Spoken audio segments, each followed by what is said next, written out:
Green Bay is a small town, only 100,000 people.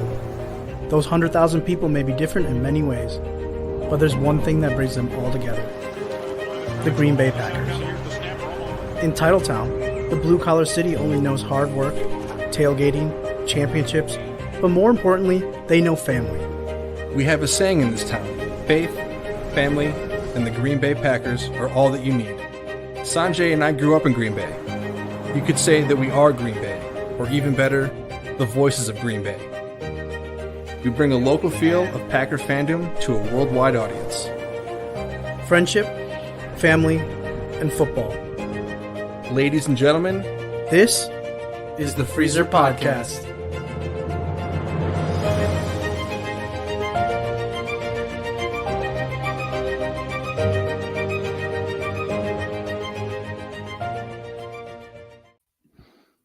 What's going on, everybody? We are live here at the Sweep Studios, and Matthew in his, I don't know, potentially a closet or maybe even a back bedroom, potentially. Anyway, we're here literally on the dot. Okay, everybody, we just got here. I just walked into the studio. Matt just jumped on. Hi, Matt. Good to see you. Glad everything worked out there. Sanjay is at work, but here we are back again with a W. How are you feeling after last week's game? How are you feeling in general? I know you just got on. Release the Kraken.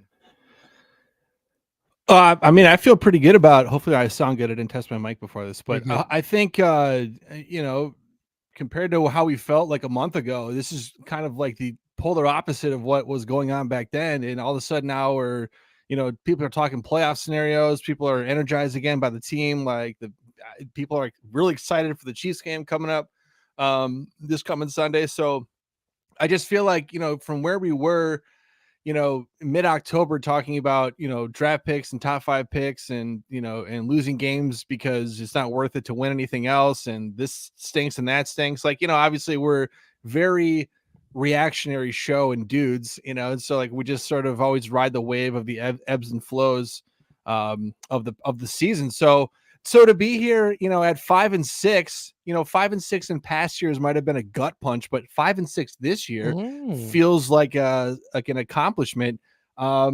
And as the show unfolds, I'm sure we'll talk about, what's to come and what their schedule looks like. But you got to admit, now that they're admitting or, releasing kind of the playoff scenarios and what the Packers would have to do to get there, and you look at their schedule, I mean, it's hard not to be like, well, it feels like they're going to, if they just keep doing what they're doing, they could be there, but obviously we'll go 1 week at a time because we've had our asses burned many times by that. So, but I just think to be having that conversation, broaching the subject, it's pretty cool. Yeah, and I mean, here's the thing. So it's great, right? I love the win against the Lions. I mean, Thanksgiving, big stage, big moment, kind of a revenge game, if you will, kind of, right? We had the short week against them early on in the season. They kind of mollywopped us a little bit. It left a bad taste. It was the one game, right? The one game the entire season we let a team score more than 25 points. I will hang my hat on that until the season is done, because I think that is still an incredible feat that this defense has achieved. Yeah. And we'll talk more about that. But, to come out and again on a short week, to do that, I was impressed. Like, I mean, I don't know what other word to say besides I was impressed with the team. I was impressed with the coaching staff. I was impressed with the game plan. Uber impressed with Jordan Love, and again his composure. There's the skeptical side of me, right? Because let's be real, right? Like you said, this season is a different season, right? I don't want to get too excited.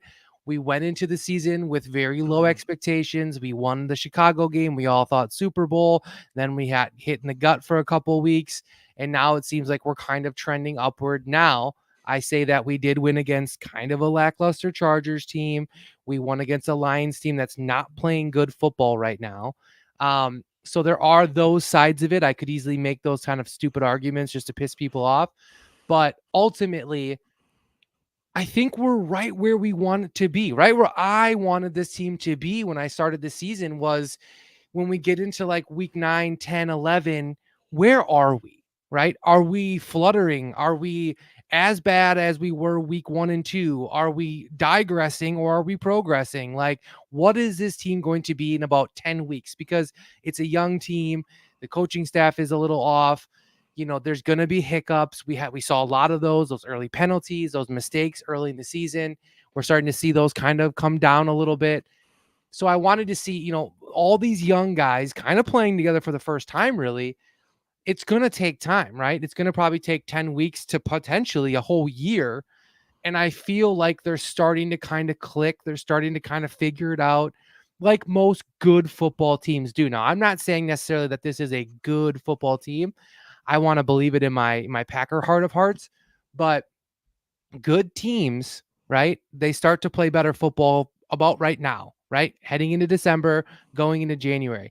The Lions team that was super hot in September and October, that's cool, man. Like, I don't care because that doesn't matter when it really matters. Last year, we were talking about a Chiefs team not making the playoffs potentially because they were floundering. I think we all know what happened, right? I think they went and won a Super Bowl.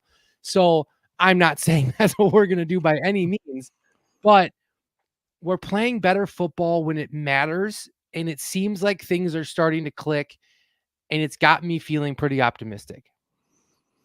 Yeah, and like the cream is kind of finally like rising to the top, like on offense. Like you're seeing the guys who are most reliable. And I mean, I know Christian Watson hasn't been that, but you know, the last 2 games he's been, you know, a lot much more serviceable. And you notice the difference in that offense when he's on.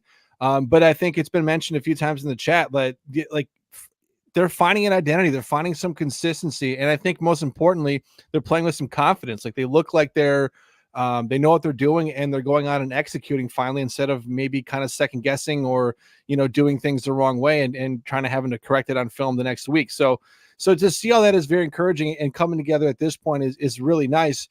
And just to be, I guess, in, you know, kind of in that playoff talk or that sphere, because it kind of gives the team a little bit extra motivation. Like, okay, we're winning, we're putting something together, but you want to put that towards something. And that's, you know, their goals are still in front of them if you'd ask them.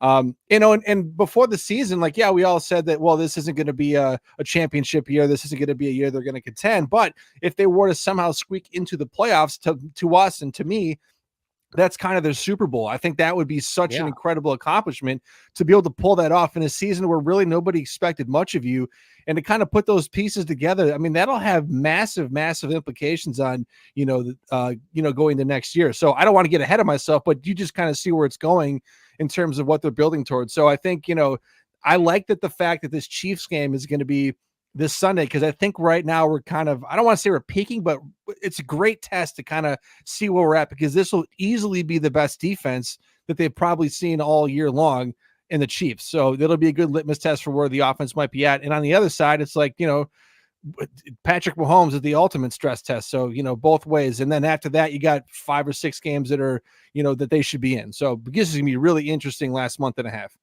Yeah, and I mean, to go back to like the playoff contention opportunity, whatever talk you want to maybe consider it. If you get in, you never know, right? I mean, and again, I'm not trying to be ridiculous and be like, we're going to go to the Super Bowl. I'm not that stupid, but you got to get in to get a shot, right? You can take that shot and maybe you surprise a couple teams. There's always a team or two that kind of comes into it. But I mean, I don't see why we couldn't get there, but we're not going to get too far down the road because we are obviously playing a team this week that I think is pretty tough. But let's kind of break down a little bit about what you saw this week that you kind of felt confident about. You know, the Jordan Love, the receivers again looking pretty good. There was some offensive line, you know, highlights, I think, like that. What did you see in the win that really, really stood out to you and made you kind of feel like we're turning that page? To me, I want to say it's 2 things, and I think it starts on both lines. The offensive line, and it's not even just to this Lions game. The last probably 3 or 4 weeks now, they played much better, playing better as a unit. They're not, you know, playing musical chairs as much as they used to. You know, even when Sean Ryan's coming in, they're getting good reps from him. So I feel like them keeping Jordan Love upright has, you know, had a huge impact on kind of how he's been playing lately. And then on the other side of the ball, I thought that was one of the more dominant games the defensive line has had this entire season. Yeah. For sure, the most dominant game that Rashawn Gary has had. definitely this season and maybe in a season or two. I mean, we talked about him taking over games and kind of having that like Max Crosby effect, how we saw earlier in the year when the Packers played him and how he was disrupting so many plays. It finally felt like that was Rashawn Gary this game. He was all over the place. And it was also guys like Kenny Clark getting in the mix. You had all sorts of guys, kind of getting pushed and disrupting the play. So I thought that those two things stuck out the most. And then, of course, you want to look at Jordan Love and the receivers. I mean, coming out right away and hitting that long pass to Watson set the tone right away. And you were getting contributions up and down the board. And that was without, Wicks out there and Musgrave. So, just I think if they can keep that level of play up front on both sides of the ball, they're going to be in every single game the rest of this year, no matter who they're playing. Cause I think that keeps you in it. And the offense is just scrappy enough. And Jordan Love is starting to figure it out where they are getting the ball and are able to move it more. They're finding a way to get more chunk plays to get the ball down the field quicker. So it's coming together, but I would say the two sides of the ball on the lines. Yeah, absolutely. And to just stick with the offense immediately, like Jordan Love again, great composure. The other thing I really want to point out is the offensive line. And you kind of touched on it. I thought Sean Ryan was absolutely remarkable. I thought he played fantastic. And I saw him I watched him. He was just a beast. And when you have a guy like, I know I mentioned rookie quarterback, right, with Jordan Love. I know he's not a rookie quarterback, but in a sense, because he is on his rookie season, full season. That being said, he has time. He's got time in the pocket. He maneuvers good, right? It's not electric by any means, right? He's not slipping out of things and making Lamar Jackson type plays, but his poise and presence in that pocket to know when to step up or to move around is really, really impressive. Is super impressive. Absolutely. Why he doesn't get sacked nearly as much as he should. I would like to see him kind of step up and maybe use his legs a little bit. I know he's not super fast. We did get to see him kind of, have a sprint run there, which was really great. But the offensive line just really, really dominating and gelling. When we talk about the Max Crosbys, the Myles Garretts, the Bosas, I 100% put Aiden Hutchinson in that group, and he was gonzo. He was 100% ineffective the entire game. I think he had maybe one tackle, no sacks. I would have definitely thought, I marked him down for at least one sack. And so I think it's a really big testament to that offensive line. I think it's a huge testament to MLF. I want to give him a shout out because I think his play calling over the last 2-3 weeks has really changed everything. I don't know what he decided to do, what page he decided to turn in his playbook, but whatever page he's on, I say keep that page for a couple of weeks and then maybe see what the next page is, because he's just opening up defenses. He's really spreading them out, and he's creating these mismatches and these zone situations that Jordan Love can thrive in, right? And guys like Jaden Reed can find open areas in, and Tucker Kraft can find open areas in. And I think that is so huge. And I think it's a huge attribution to how good this offense could be.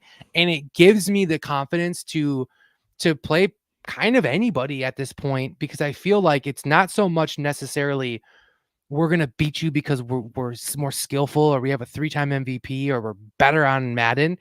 It's just genuine good football play calling situation. And I will 100% admit that if you'd have told me Matt LaFleur was going to turn this team around and start making good play calls, I would have laughed in your face 3 weeks ago, because I was ready to say, get him the hell out of here. Well, and damn me for saying it, because he has done big things. Yeah, I mean, we were all a bit frustrated with LaFleur, and I think as you were talking about sort of, as the offense is figuring out, like I also think like to a degree, like LaFleur is figuring out how to call the offense. Like remember, like they don't have this slew of veteran guys that have been on the team for many years, and in and out how those guys do, what they do best, what they do not so good.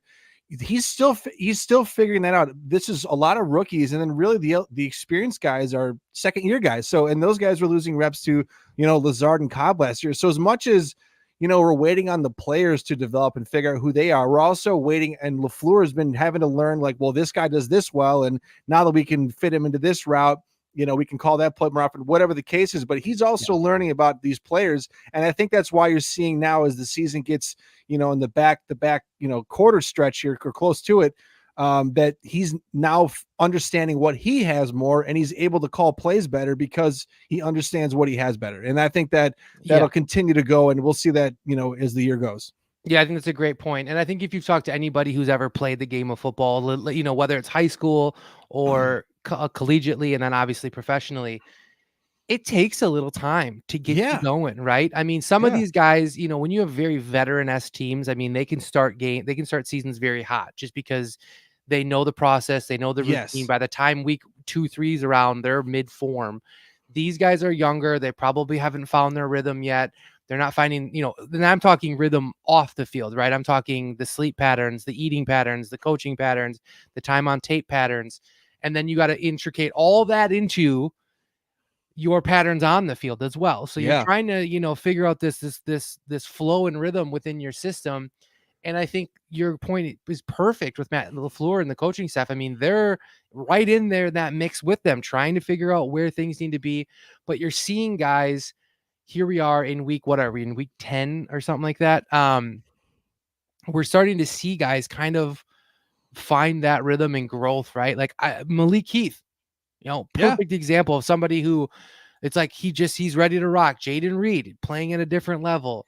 Dontavian Wicks playing at a different level. Christian Watson kind of getting it figured out a little bit. AJ Dillon, running, I think, some of the best football that he's ran in the last couple, probably a year and a half. And then the offensive line, that's always a huge one, right? I mean, it takes, once you actually get that 5 together, it's not just going to be an instant thing, right? It's going to be a couple weeks of them gelling, conforming, kind of figuring it out. So I just really think all around this offense is just kind of starting to feel like we know what we're supposed to be doing, how we're supposed to play, how we can beat teams. And it feels like for the first time, there's like a positive trajectory of what this team's going to be doing. And I think if we can continue that, even if, we don't make the playoffs, but we win, maybe a couple more games, it seems like we're in the right direction. And I know this is maybe a little left field here, but that's what I'm good at, is it's going to give teams, it's going to give players, right? Free agent players and coaches, the thought process of, hey, maybe I want to be a part of that, right? Because Green Bay's not a destination place. That's not like, if anyone who's older, 20 years older than me, they know the problems of bringing in free agents. If this team is a sub 500 team, no red-blooded male NFL football player is going to say, I can't wait to get to Green Bay to help turn that team around, right? That's why Reggie White is an absolute godsend. Yeah. And I think that's literally, we genuinely are going to need to be a somewhat fun contending team to potentially bring in some of those free agents that we're going to have the opportunity now to get, because we have some extra cap room. Well, that's a good point. And think about the Lions. I think they're a great example of this, where they weren't necessarily, finishing seasons, winning playoff games, but you could tell to anybody, fans or players, that they were building something, and it looked like what they were doing was the right thing, and that it was just a player or two or a season away from, finally really exploding. And I think that's why guys like, Gardner Johnson ended up signing there last year, like out of nowhere, out of Philly. I think he signed as a free agent, or unless it was a trade. I don't think it was. But regardless, I think that's what the Packers got to put out there. And if they can finish the season strong, and whether that ends up, in a playoff berth or not, I think that sends out some signals that, hey, this is a young, upbeat team that's onto something, and they are probably a year or two away, or a few players, from really figuring it out. And I think that excites other players who are, maybe around that age demographic, that are looking to be a part of something that's up and coming, not necessarily just coattail something that already exists, So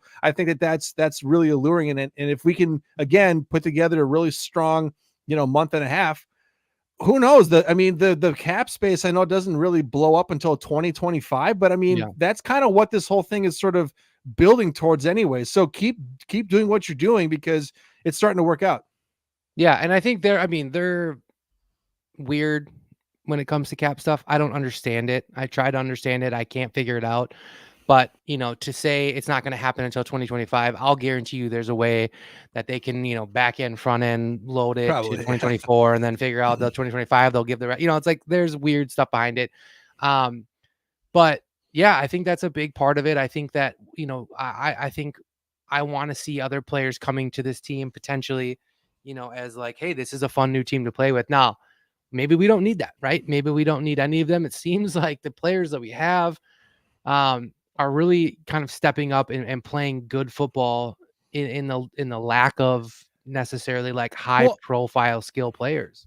But you can see like the next generation of locker room guys or leaders or Yes. cornerstone franchise dudes starting to take place. Like I think right off the bat, like a Jaden Reed and the receiver room. Maybe he's not wide receiver one every year. Maybe there's a guy or two that end up being better than him, but he's the heart and soul of that wide receiver. I could see that panning out. Like you look at the offensive line, guys like Jenkins and Toms up front, they kind of set the tone and on a young offensive line, and those guys are young too. That matters. Rashawn Gary on the other side of the ball, Quay Walker or Jair. So you have guys like that you can build around, establish your new culture, which is kind of what they're doing. And then once you have that and you feel, solid and you feel good about what you got, okay, then you add a couple of pieces here and there, and that's what puts you over the edge. So, that's why they went young. It's to totally kind of revamp what this team was internally.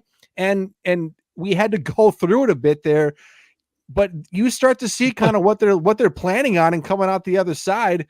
And I just can't help but get excited about kind of what they're building towards. It was fun to watch. I mean, and most people would say, boo-hoo, you had to lose 4 games. Yeah, we really went through the ringer. And we really had to go through the ringer. 4-game losing streak. Yeah, I don't think NFL necessarily is like it used to be in the 70s and 80s where you could probably go on, 2-3 decades. I mean, I shouldn't say that. That does happen, right? The Lions and the Bears. I mean, but the Packers aren't managed that poorly. They would never be permanently bad. Yeah. But I want to say, like, defensively, you bring up like some of these captain or leaders in the locker room and stuff like that, and I think a lot of times we get confused and we want to believe that it's like it's got to be it's got to be the Garys, it's got to be the Jairs, it's got to be the quarterback, it's got to be the high profile name, and I don't know if that's necessarily true, and I don't know if I feel like if it's that way with this team, right? I think Jair is not by any means necessarily the leader of that team. I think it's some of these other guys, and I'm just shooting from the hip here, but I look at a guy like, and I know Sanjay would love to battle me on this right now, but I look at a guy like Jonathan Owens, right? Yeah. And make fun of it there's a little bit of a cringe factor because he's dating the gymnast lady and we're going through the Taylor Swift era of NFL. And I know that's like a cringe factor thought process, but the guy's led the team now 3 weeks in a row with tackles. He picks up that ball, and granted, yes, he was in the right place at the right time, Sanjay. I'll give you that, but he was there. Oh, there he is. There he is. He just wants to hate him, but he's there. He makes the play. He picks it up. He gets into the end zone. Leads the team in tackles for 3 weeks. And I just think those are the kind of guys, right? Like the kind of guy that, comes out of nowhere, comes off a practice squad, comes off of like a whatever, and all of a sudden makes the plays. He just comes in and he's kind of, because Jonathan Owens, right? None of us are like, man, he was so good in college. And, like I'll go back to Gebert, he brought up C Woods, right? C Woods, we were talking about kind of bringing guys in. C Woods is, I would say, probably my first or second favorite player of all time in the NFL. But him coming out of college, unbelievable.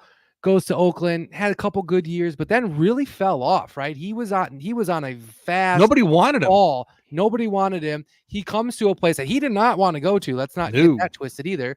And was able to resurrect it. And I'm not saying Jonathan Owens by any means is going to have that career, but a guy like that, he comes in, he shows the hard work coming from nowhere.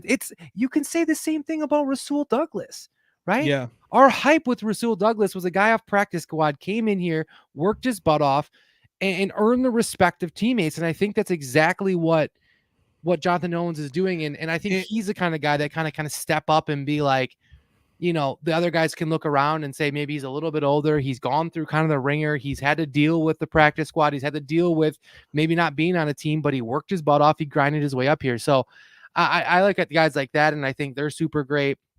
And then with the rest of the defense, there's some really good players that are making some really good plays. It was super exciting to see Rashawn Gary.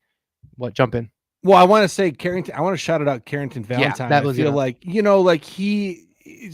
we haven't even noticed really that we've been playing without Jair Alexander, Eric Stokes, and Rasul Douglas. I mean, it's when that happened, I'm like, oh my God, we're screwed. Like doesn't matter who's playing quarterback, and we haven't even noticed. And that's a huge undertaking by those two guys to go out there, especially against the Lions, where they do have multiple good receivers. Amon-Ra St. Brown being one of them, and Jared Goff, when he's in the pocket, it can be deadly. So you're right, Fred. Like, it's not always the household name that necessarily is drawing the inspiration or doing the inspiring. Sometimes it's these guys coming off the street like Jonathan Owens, and he gets and meets Jahmyr Gibbs down in the hole and smacks them. I mean, I haven't seen a hit like that in a Packer uniform in some years, or Carrington Valentine. So I think that's important to see those through. But I do want to say, we all saw the video of Rashawn in the locker room afterwards, and the LaFleur kind of shouting him out about, coming back from his injury. You see the deep care people have for him or each other in that locker room. Like, I think it's a really good group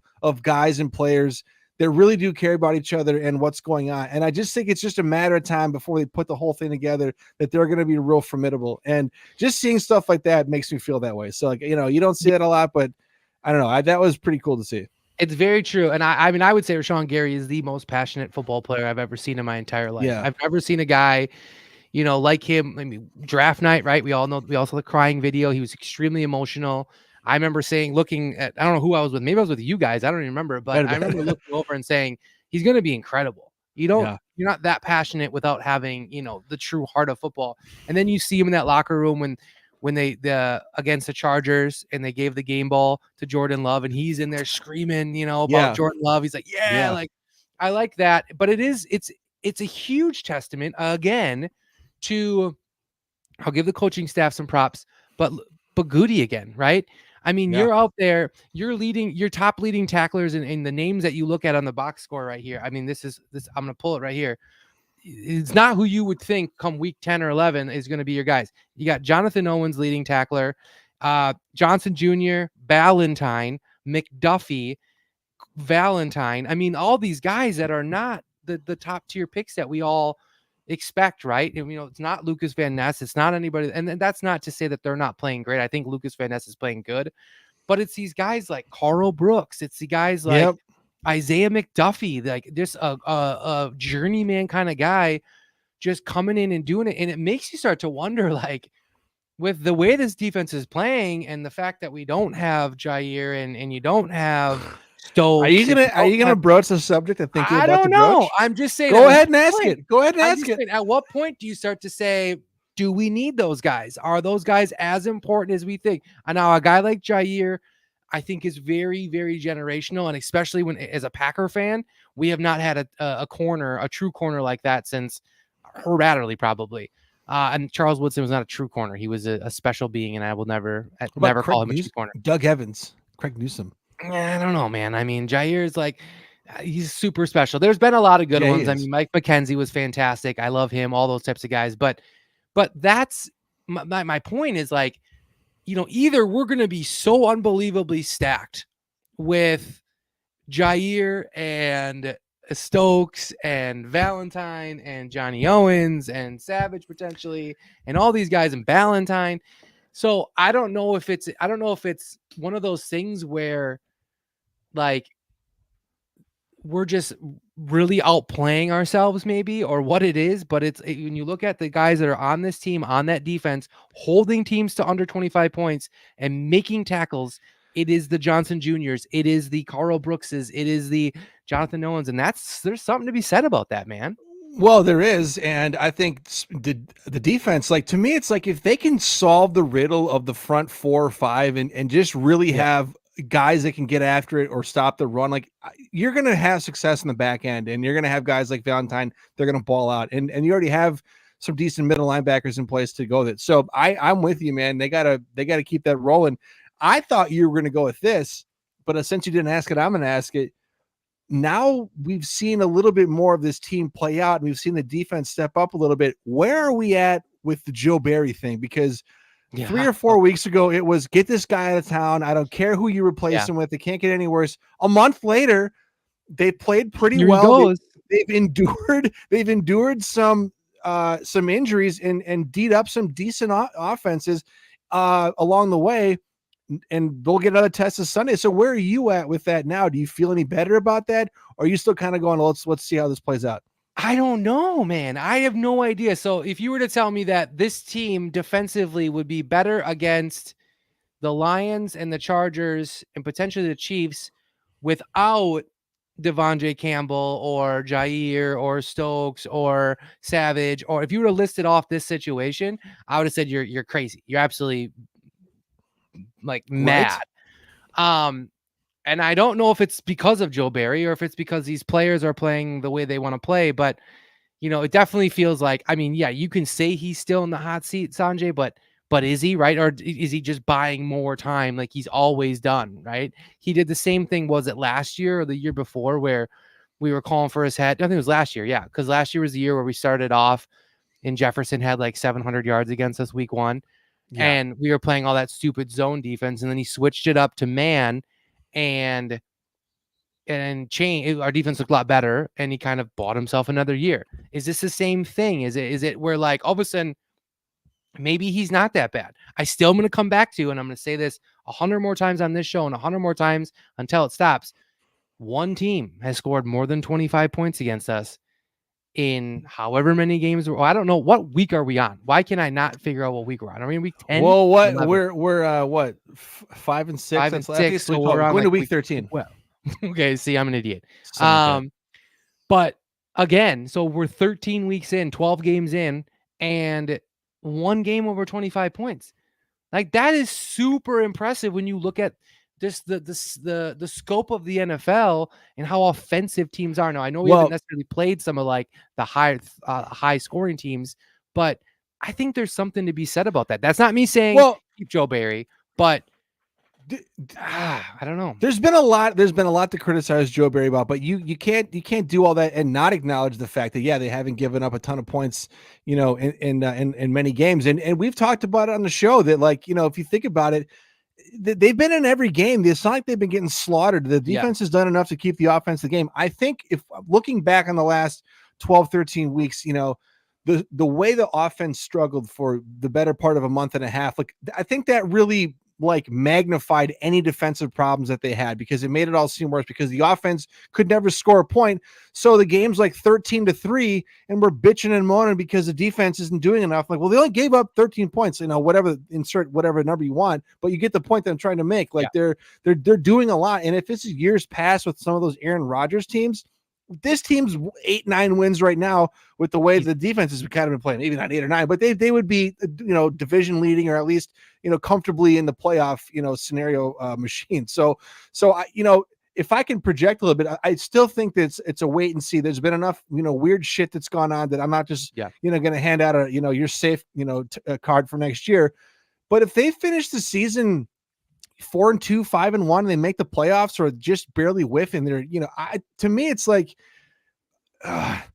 you got a real tough decision. I think you almost, I don't want to say you have to bring him back, but I mean, you got to really entertain it if that's the case. Now, if they just had slid all the way out and they end up with a top 10 pick, it's easy decision, right? But if you did figure something out, and you're finally seeing some of the results, like, you'd hate to clip it off before it actually, goes anywhere. But the risk is that it's an illusion, and we start up the next year, and it's the same shit that we saw this year. And you're like, okay, here we are again. Yeah, and honestly, and Sanjay, you're right. The quarterbacks have not been great that we've gone against. I mean, there have been a number of crappy ones getting hurt in the game. I would say Herbert is probably the best. I do think that this game against the Lions, and I think this week, obviously, against Patty Mahomes, is a huge one. But yeah, I still, I still think it's awesome, I guess is a childish word to say, about how great it is that we have only let up that many points so many games. Yeah. And I still think it's impressive, because when you do think about, we've had a ton of injuries, we have Joe Barry, and yet we're still not letting up a ton of points. I don't know how that all goes down. I would imagine you finish the season, you look back on it, maybe the players are like, hey, he's actually not that bad. I don't know. I don't know. I have no idea how that's going to go down, but I would say that, all things considered, the players that are on the field on Sundays and Thursdays right now are not top tier players, but they're playing really good football.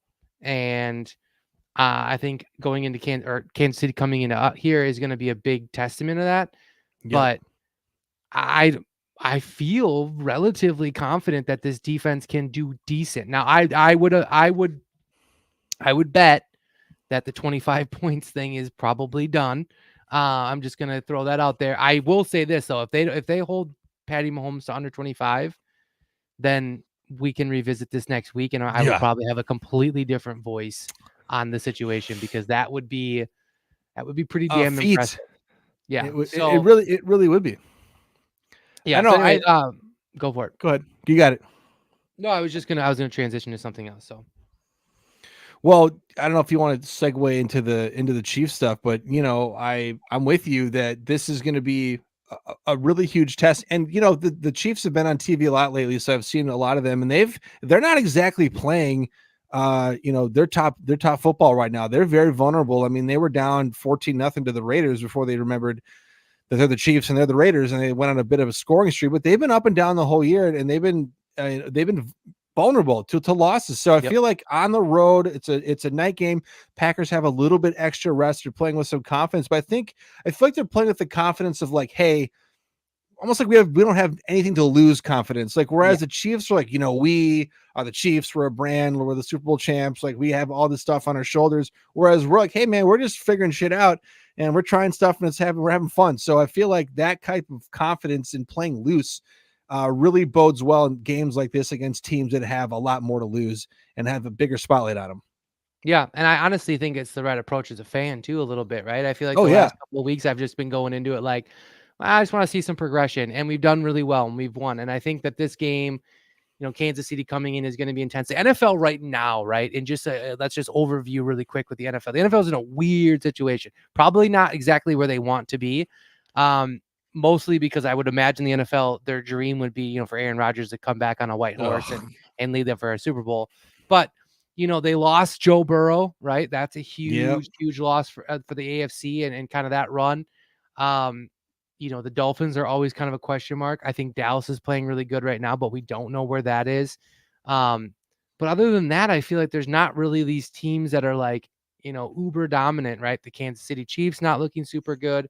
San Fran has shown a couple holes. Purdy can have those issues. So it's a very strange kind of, situation, I guess. It feels like it's wide open. It feels like it's a good year just to get into the playoffs and see what the hell happens. I mean, I feel like anybody has a shot. I mean, you look at the hierarchy in the NFC. The Eagles are 9-1, but I mean, they don't look like a normal 9-1 team. They're still winning games, and they're score a lot of probably points. The most complete team though that is out there right now. I would agree. And the thing about them is like, they say, well, we're not playing our best ball, and they're still winning. So I feel like that's a pretty tough thing to deal with. And then on down from there, the Niners, I think they went through their little 3-game skid, probably learned a few things about themselves, and now they're coming out the other side of that, playing with a lot of confidence. The Lions, though, you got to look at them. They're the ones trained down a little bit. They have not played well. Obviously, they lost to the Packers. Like, it's did they peak a little bit too early? Did people figure them out a little bit? Their defense is really kind of hampering them. So that's one to watch. That's why I just think if you are in the NFC, just get in. You have no idea what can happen in any one of these games. And the Cowboys, I can't not mention them. I mean, they've been juggernauts on offense, rolling through everybody. But the big question mark about them is, they beat up on lousy teams, but what are you going to do when you're playing a team that's, playoff caliber? I think that they have plenty of juice to beat anybody at any time in the NFL. But again, my point just being, just get in, because you don't know what's going to happen. You don't know who's going to trip and fall. You don't know what play is going to go your way. And next thing you know, you're in the divisional round or in the championship round. So that's going to be just such a fun way out of the season, into the end of the regular season, to watch the playoff races. And then I love the NFL playoffs. So I know I'm getting way ahead of myself. It's not even December yet. But yeah. Yeah. I mean, honestly, I feel like the only team that I would feel pretty confident in saying we would never be able to beat would be the Eagles. San Fran obviously would be a tough matchup. Dallas would be a tough matchup. I'm not saying they would be easy by any means. But it feels like if it's our day, we could beat them, right? I feel like we could attack Dallas the right way, and then defensively, if we could shut down San Fran, I think we could play a game against them. But that being said, I mean, I don't want to get too far ahead of ourselves, right? We could easily start to break down where we're going to go and what we think is going to happen and all these good things. But I think the ultimate point where you got to rest on here is just get in, right? And there's always an option that you could be a team that could go on a run and just, play good football. And that's a great point that we're doing right now is we are playing better. If not, I don't want to say our best football because I don't think we know what our best football is, but we're playing better football when it matters. And we're trending upward when it's getting serious and it's getting a little bit more intense. And we look at that and we see that around the league, a lot where it's the teams that get hot like week 15, 14, 15, 16 that kind of carry that into the playoffs, maybe even, 15, 16, 17. Teams that are hot all season, whatever. It's hard to kind of get excited about them. I look at a team like, Buffalo. I know Buffalo's kind of in a pretty lumpy situation right now, but let's say they run off and win out, they're a team that I wouldn't want to see sneak into the playoffs. I think they could easily attack anybody. Yeah. And there's no, having a home game in the playoffs does not necessarily equate to a guaranteed win. You just, like you Unless said, you're Kansas City. it's that unless you're Kansas City. Yeah. It's just who's hot in December, who's on a 4-game win streak going into who, you know what I mean? Who's won 5 of 6 or something like that, heading into the playoffs. Those are usually the teams you want to watch out for, not the ones that started, 9-0, but then they finished, I don't know, 4-4 or something like that. Like they were a little bit cool on the way in. I think that you got to watch out for stuff. And look in the last 10 years of the playoffs, many teams coming out of the wild card round, the Packers being one of them back in 2010, winning the Super Bowl as a 6th seed. So we definitely know that that's a possibility, but just even talking about like trying to win games in the playoffs, I'll just be thrilled that they get there and then lose. And I'll just be totally fine with it. Yeah. I mean, that's such a true statement. I mean, I'm not by any means going to be devastated if we lose and don't make it into the playoffs. I will say though, if we end up, I don't know, 8 and 9, is that what 8 and 9? I mean, I'm okay with that. 9 and 8, I'm okay with it. If we get to 10 wins, I'm going to be ecstatic. I mean, I don't think that it's like completely out of the realm. But we have probably the toughest matchup that we're going to have all season coming up this Sunday. Is Taylor Swift going to be there? Is that done yet? Are we done with the Taylor Swift thing? I don't know that we are, but I'm pretty sure. Like, is she still going to games? Well, I think she's in South America doing her tour. So, cool. Good. So we're in the clear. Good. Could you really see her coming to little Green Bay, just dropping in Austin Straubel, put your private plane down, take a shuttle over to Lambeau, just cruising into the Straubs, heading on over. What the hell is this? Grabbing a burger at Kroll's. No way, dude. She's too right. Hollywood. Get a Butterburger on the way out of town. Yeah. The funny thing is, I mean, I don't think half the people would even know who she was. I shouldn't say that. Everybody knows who she is, apparently, except for me. So what are your thought processes? We're at 43 minutes here, so let's run through kind of what you see for Sunday, and then throw out your prediction. Okay, so let's start on the offensive side of the ball. So I said earlier in the show that the Chiefs' defense will probably pose the biggest threat to the Packers that they've seen this entire season. Really good front rush, led by none other than Chris Jones. I was almost gonna say Frank Clark. Chris Jones, who is a monster and is relentless. And so the Packers have seen their fair share of grade A pass rushers this year. So there should be no what do we do here? We've seen them, and let's look at last week. They clamped up Aiden Hutchinson pretty well. No matter what he was doing, and kind of minimize him. So if they can have a game like that, I think that's going to give him a real shot. To me, the receivers, again, want to see another step forward. I think they got it in them. It looks like we're going to get Wicks back. So you're going to have, you're probably your full boat there minus Musgrave. So I want to see LaFleur get in his bag again, get in some of these plays and get the ball moving. I loved what they did last week, getting the ball downfield to Watson right away, but really getting him involved early on shorter passes and letting some of these young guys get the yak yards and stop worrying about trying to, clip off 20, 30 yards in the air. Throw a 10-yard pass and let them try to go for 15 or 20. So I want to see a little bit of that fast start being one of them. On the other side of the ball, Patrick Mahomes is the ultimate, the ultimate apex predator in the NFL. He can make any pass, any throw at any time to anybody. This is the one year though that their receiving options aren't great, and we all know who's on the other side of that ball. MVS. Now I'm already preparing myself mentally. He's going to catch a bomb in this game. It's going to happen. He's going to catch a big one because that's how the universe works. So everybody just accept that fact. Hopefully it's not for a touchdown. But outside of that, it's like, Travis Kelce is their biggest receiving option. I would imagine they're going to kind of put some kind of blanket coverage on him. And I'll take my chances against, Rashee Rice and Kadarius Toney and those guys. Because I feel like if we get Alexander, Valentine, we can kind of match up with those guys pretty well. But you got to be on your shit because Patrick Mahomes will make you pay if you slip up. So that leads me to my second point about the defense.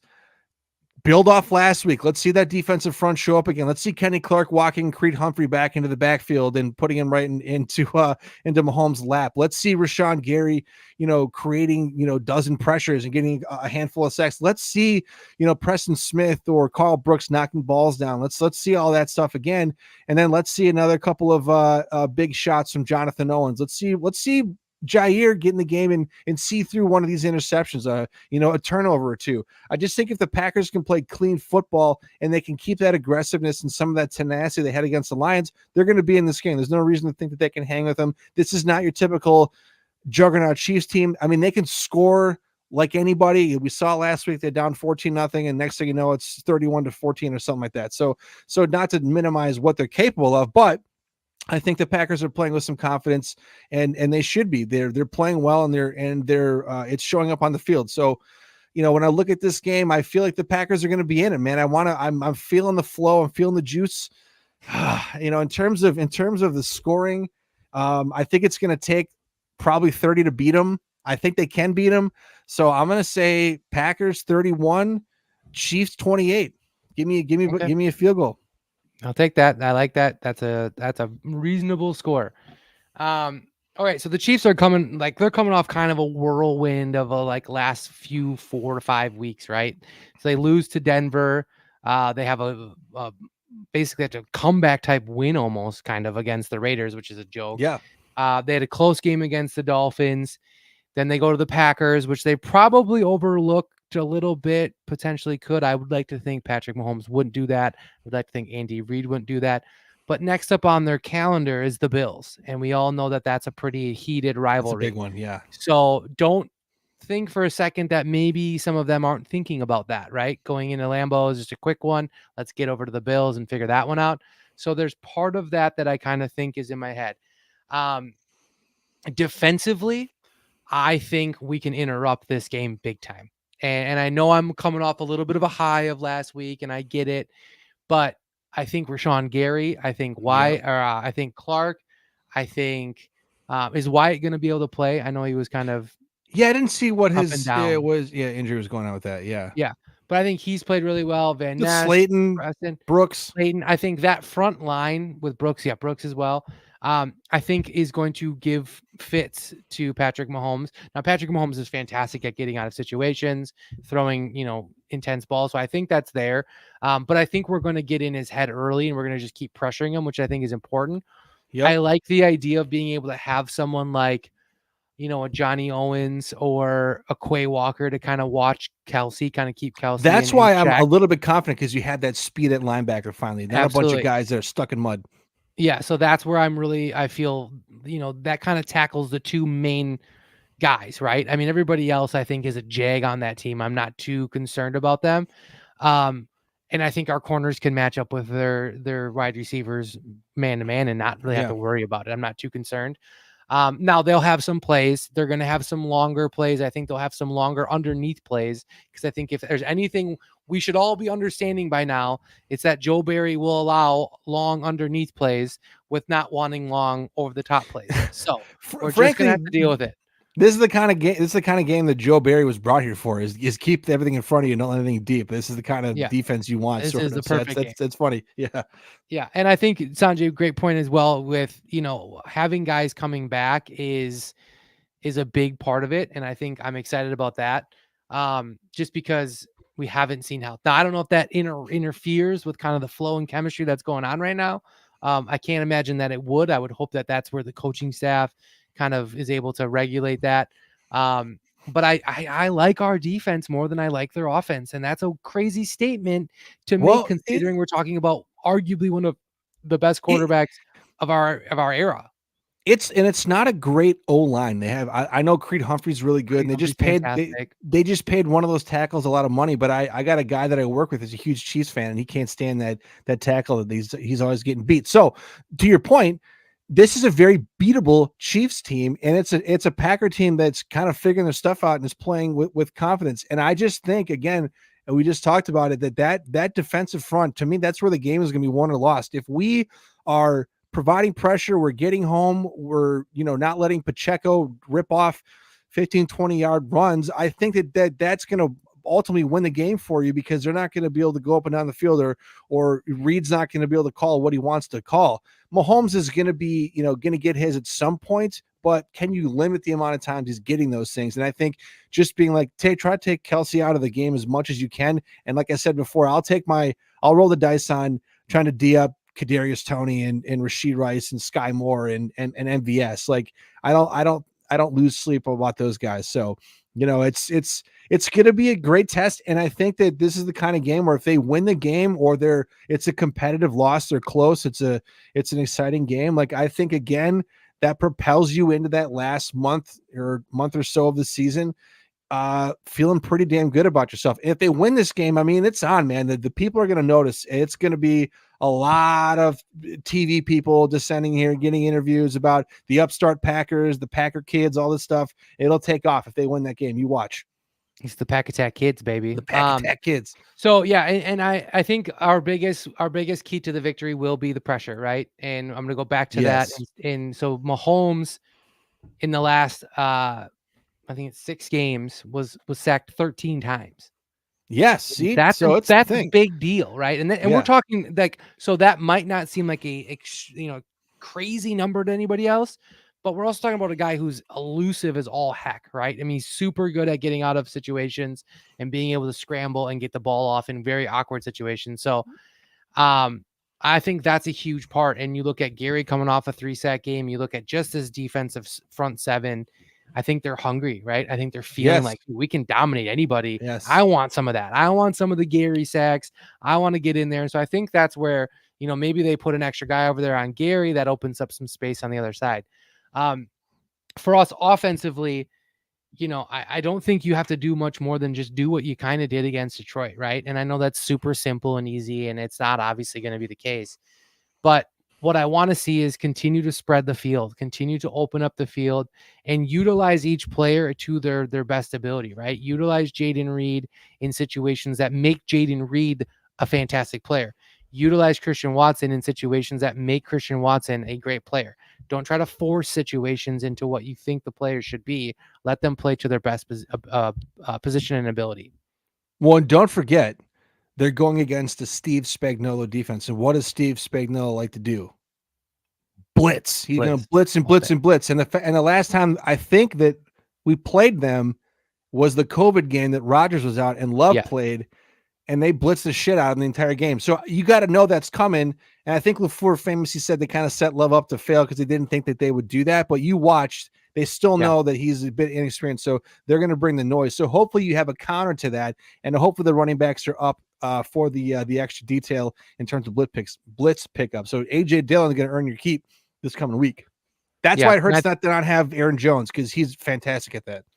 Yeah, and I think he opens up an opportunity for a safety valve for Love, and kind of sneak out, and that's a big deal. But yeah, ultimately, I think it's crazy to say it's a winnable game, and it's not me being necessarily a homer. I genuinely believe that we have an opportunity to win, and we could probably have an opportunity at this point to beat almost any team outside of like maybe a couple. But the Chiefs by no means right now are playing the football that we have been accustomed to seeing the Chiefs play year after year after year. So they have a lot of, their receiver question marks, running back question marks. They've kind of been, not crazy to think, right? They just kind of put everything into Mahomes and expected him just to be the savior of that team. And he is 100% an incredible football player. But yeah, I don't know. I said this last year. I didn't say that. I said it this year. I think to Ethan, I said to him, I'm like, because he was going to draft Kelsey in fantasy, like when the fantasy was all happening. And I remember saying, at what point is he just not going to be that guy anymore? Right. And he's still that guy right now, I think, but there is going to be a Coming to an point end. where it's maybe next year. Right. I mean, Yeah. he's up there in age.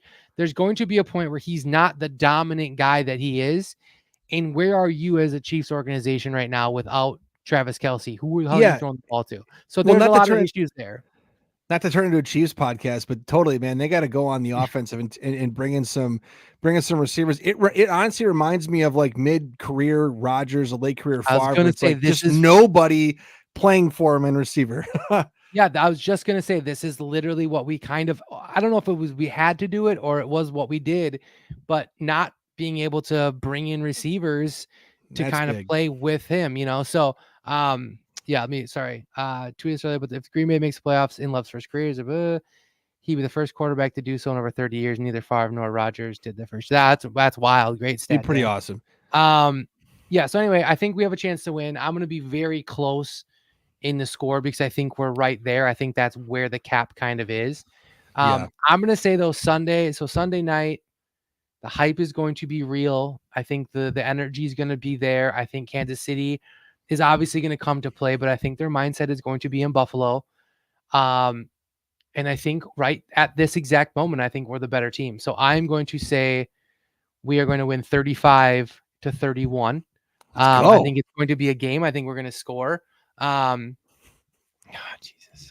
Are you kidding me, dude? Everyone, just take a minute. The guy just cannot get it together. How are Logging you in even from work to from work still pick just against the to Packers? be a piece of crap? Like, Why don't you go to a night and place a bet, Sanjay? Go I'm place gonna a bet. literally, I want to call his boss and be like, listen, this Just guy, get this guy out of here. Walk him out. yeah, he's ridiculous. I mean, am I wrong? He says, yeah, you are wrong. Come on. You are wrong. You've been wrong. The 35-10, you said the Lions were going to win. How wrong were you on that one? Hot Yeah, shot. very wrong. Very wrong. Go back to work, you turd nugget. All right, so I think that's where we're at. I think we're all I think we're all on the same page. If it's going to have to be a 30 type game. I would be I think 30, surprised. you gotta if get to 30 to win it. Yeah. Yeah, I think it'll be. I could be wrong. I think it could very much be a lower scoring game, right? We could see that. We could see it being a 27-23. They're predicting some precipitation, so it could be slick. I mean, it could be some snow, could be some rain, could be both, could be. I mean, I'll be there. I'll report back. But yeah, look out. And it's not really like Kansas City. I mean, let me just quick look up here. They're not putting up the 35, 40 points that we've been accustomed to seeing them do over the years. I mean, they put up 31, but then it was 21, 21, 9, and then 31, 19. I mean, they're not really it's not been a usual year for them. Yeah. I mean, we're getting them at the right time where they're kind of, I don't want to say floundering, but they're trying to figure stuff out, and we're playing really well. We're a non-conference team. They got a big matchup next week. It could be the ultimate look pass game and sneak out a win kind of thing. I agree. And I do think it's one of those things too, to touch on this as well, not to again make it a Kansas City podcast, but here we go. I do think they're going to be focused on the Bills. I also think that they're feeling the heat of the division. And I think Denver winning games, they've lost to Denver. I think they're seeing like there's just, I think they're going to start getting a little heat on their backs. Now that could play right into where they need to be, right? Mahomes, I think, is a great player when his back is against a wall. And so I think that might make it more difficult for us potentially, but I do think that there's a little, potential chance that they're overlooking this one. Yeah. If he's dialed in, look out. Could you never know then. Yeah, it's terrible. I'm pretty sure he's Charlie's like favorite player, but he'll never, he doesn't really talk about it too much. But I'm like, you know what? That's a pretty cool player to have as a kid. I can't imagine, I loved Deion Sanders and Barry Sanders and those guys that were just absolute, electric to watch on the field. So I'm not at that age, you don't have like the total team alliance or, like blind loyalty quite yet. You like players, not teams. Yeah, Ethan was one. I always have said and commend him because that kid, no matter what, was a diehard Packer fan. He didn't get caught up in all the extra stuff. And I'm like, you're a weirdo, but I love you and I respect it. So, but with that being said, I mean, I think we've covered all the things we want to cover. We covered the score. We covered last week. We covered that Sanjay's an idiot. I think we can probably all the basics safely say that we're going to go into this one. I'm excited for the extra time off. I think that's going to also be a huge play for us. Get some guys back healthy and excited. and then to be able to come home after that on a Sunday night, I think it's going to be an electric game. I can't wait to watch it. It's probably the first game this season that I'm like Pretty juiced for it. really Pretty hyped excited. to watch. Yeah, Yeah, like I've yeah. been excited, of course, but like this one I think is going to be a special game. And even if we lose, you know, if we're not losing by 20, I'm feeling like we're winning. No, we used to get a lot of games under the lights. This is the only one this year, so I will not be taking it for granted. Very, very, very excited to be there. Yeah. Oh yeah, you're going, right? Yep. All right. Well, then you better come back with some top-notch stuff. With Good that being job. said, I am Fred. That is Matt. Sanjay is a jerk, and we are the Freezer Podcast. Make sure you guys tune into us next Tuesday, 8 p.m. We will be breaking down hopefully the W against Kansas City, Yes. and if not, we will tell you all the reasons why we lost and why it didn't actually really matter, because that's what we do, because that's how homers are. Let's go. I had to say that. At least we're honest. At least we're honest. Yeah, at least we're honest, Sanjay. We don't live in a lie. All right, we thank you guys for watching. We appreciate you. Yeah. Go Pack, go, baby. Go Pack, right? go, Let's baby. Let's go. Let's go.